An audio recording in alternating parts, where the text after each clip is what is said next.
สบายดีเจอกันอีกแล้วสปีดายสบายดีเห็นปะวันนี้ตำบักฮุงข้าวปุ้นปิ้งปลาเห็นปะมันมีแสงเดียวกินอยู่ในเต็นท์ได้นี่ได้เห็นปะดิ้งเต็นท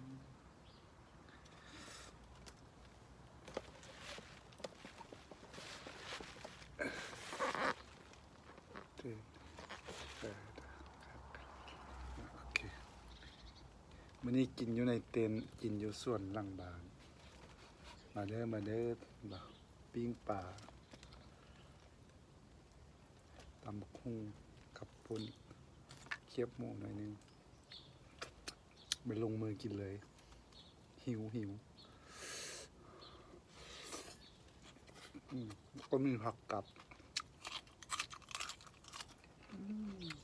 แซ่บคือเก่า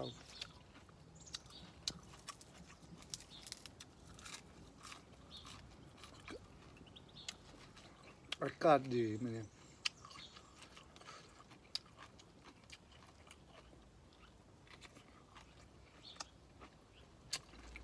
แคมปิ้งอยู่ส่วนหลังบ้านออกบ้านมาได้แคมปิ้งอยู่ส่วนเอา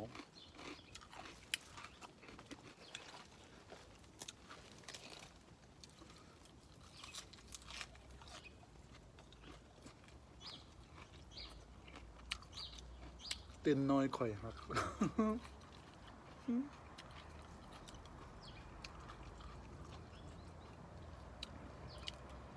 1,000ก็ได้นะป่า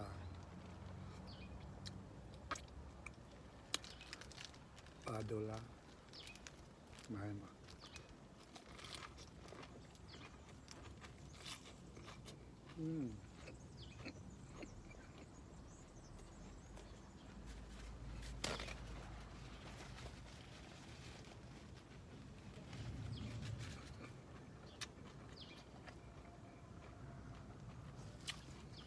คำนี้คือ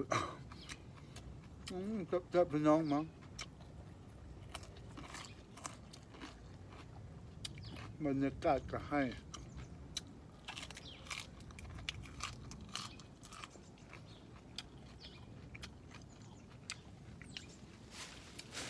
กินได้เต็นเนาะ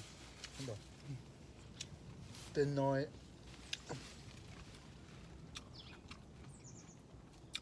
ครับ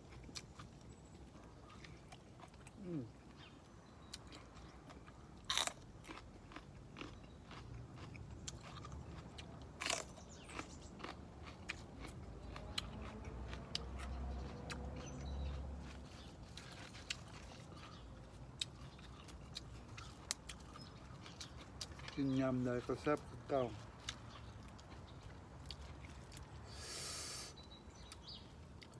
อากาศวันนี้ดีเสียงนกเสียงนันฮ้องอยู่ส่วนหลังบ้าน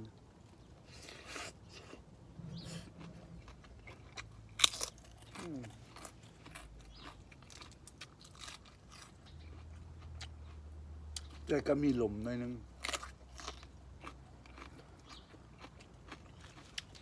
เป็นอย่างนั้น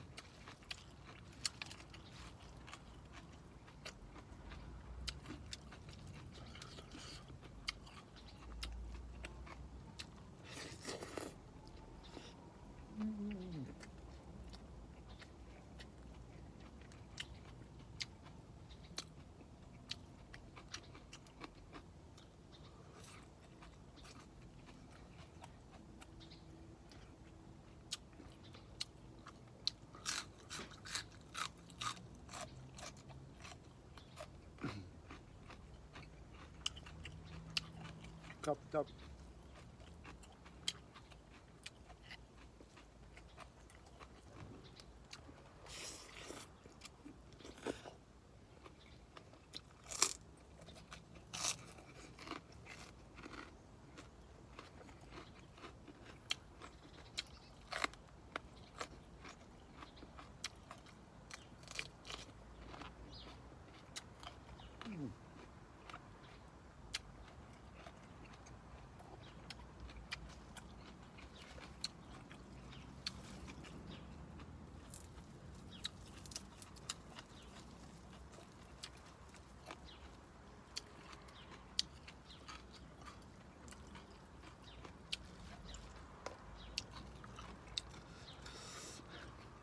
ำใหญ่ๆ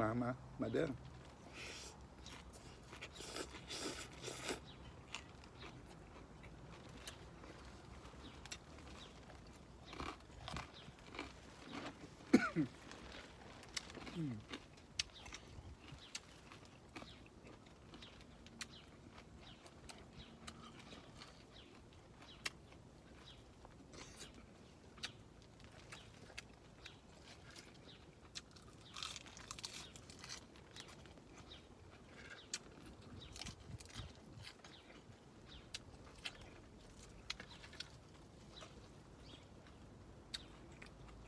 พักนอก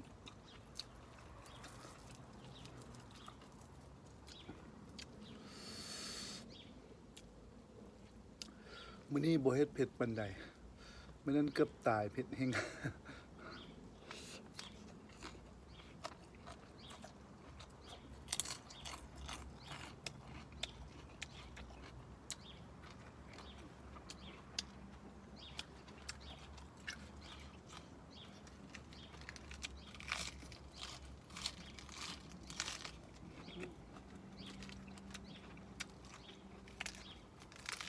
ผักสลัดนี่แซ่บมันเป็นหัวคือหัวกะหล่ำหัวผักกะหล่ำปี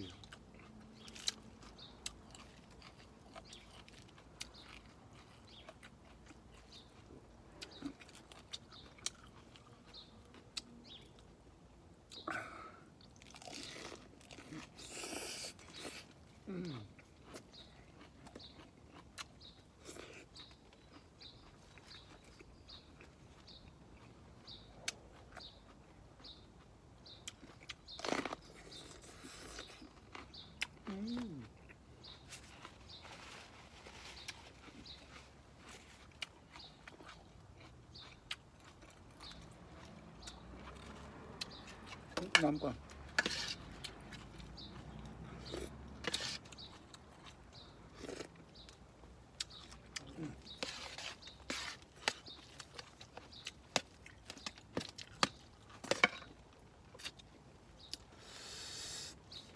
เนื้อปลานุ่มๆ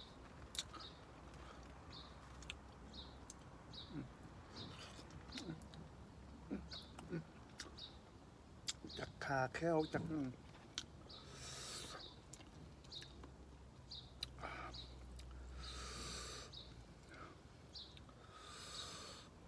ม้วนมัน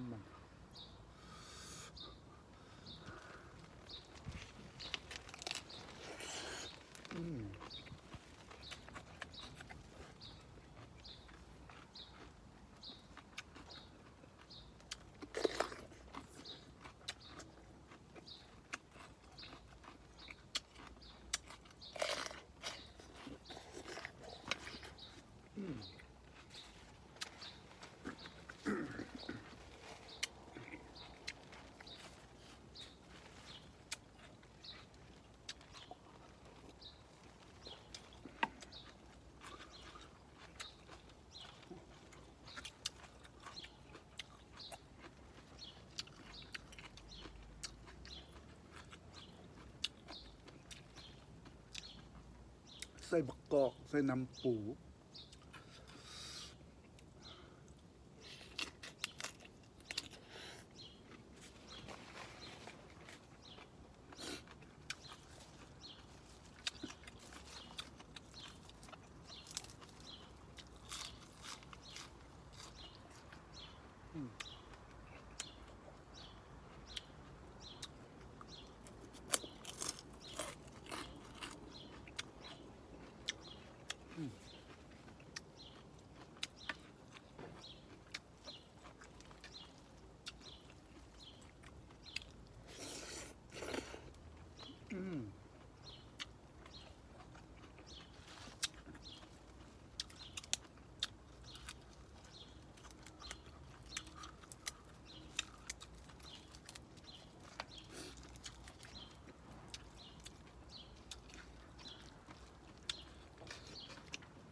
ฟ้าลมเต็นน้อยสิปิว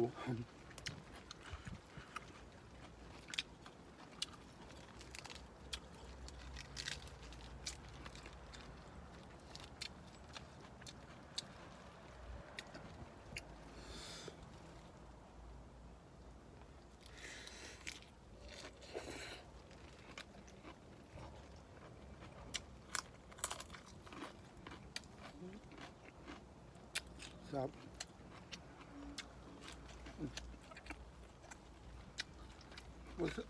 ว่าจักถือว่าอย่างนั้นถือว่าแซ่บแซ่บจะเบื่อเลย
แซ่บหลายปากบอก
กินปลาไม่ได้กินหัวแดงบกกินเนาะ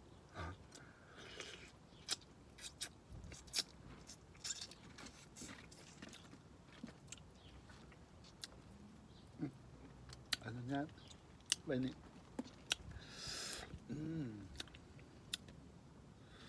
บอเนื้อปลา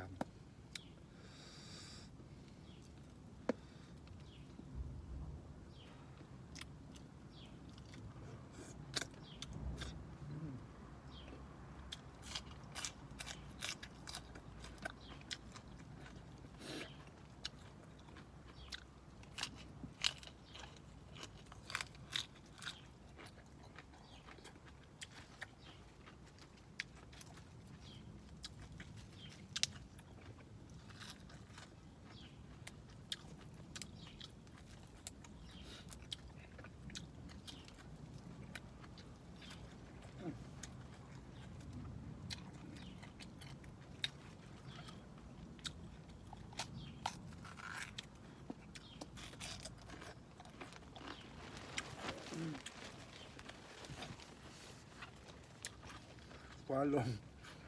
จนสิปิว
ครับ